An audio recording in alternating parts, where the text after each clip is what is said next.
আল্লাহ সুবহানাহু ওয়া তাআলা বলেন আহাসিবান নাস ওয়া ইয়াতরাকু আইয়াকুলু আমান্না, মানুষরা কি এটা মনে করে নিয়েছে যে তারা বলবে আইয়াকুলু আমান্না, যে আমরা আপনার প্রতি ঈমান এনেছি, আল্লাহর প্রতি ঈমান এনেছি, রাসূলের প্রতি ঈমান এনেছি, ওয়া হুম লা ইফতানুন, আর তাদেরকে ছেড়ে দেওয়া হবে? মানুষরা কি এটা মনে করেছে যে মানুষরা শুধু বলবে আমি লা ইলাহা ইল্লাল্লাহ বলেছি, আমি রাসূলের প্রতি বিশ্বাস স্থাপন করেছি, এটা শুধু বলবে, এই বললেই তাদেরকে ছেড়ে দেওয়া হবে? মানুষরা কি এটা মনে করেছে?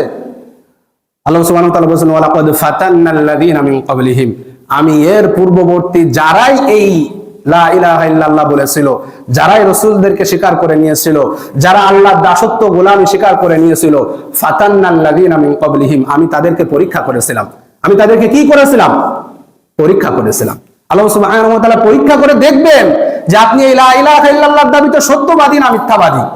আপনি যে এই কালেমা পড়েছেন, আল্লাহকে বিশ্বাস করেছেন, আল্লাহর আনুগত্য স্বীকার করেছেন, সেই আনুগত্যটা সত্য আনুগত্য না মিথ্যা আনুগত্য, নাকি সেটা মুখের এমনি মুখের কথার কথা, এটা আল্লাহ সুবহানাহু ওয়া তাআলা পরীক্ষা করবেন।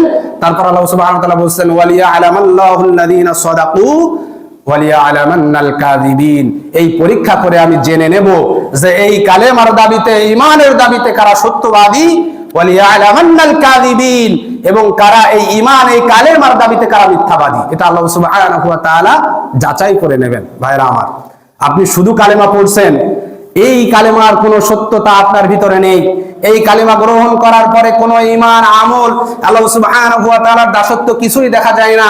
এই কালেমা পড়ছেন, নামাজ পড়ছেন না, এই কালেমা পড়ছেন, সুদ খাচ্ছেন, ঘুষ খাচ্ছেন, আল্লাহর অবাধ্য হচ্ছেন, এই কালেমা পড়ছেন, আল্লাহর নিষেধকৃত বিষয় থেকে আপনি বিরত থাকছেন না, আল্লাহর আদেশকৃত বিষয়ে আপনি আল্লাহ সুবহানাহু ওয়া তাআলার আনুগত্য করছেন না, তাহলে আপনি যে আনুগত্যের কথা বলছেন, আপনি যে ঈমানের কথা বলছেন, আপনি যে সত্যবাদিতার কথা বলছেন, এই সত্যবাদিতা সত্য না মিথ্যা?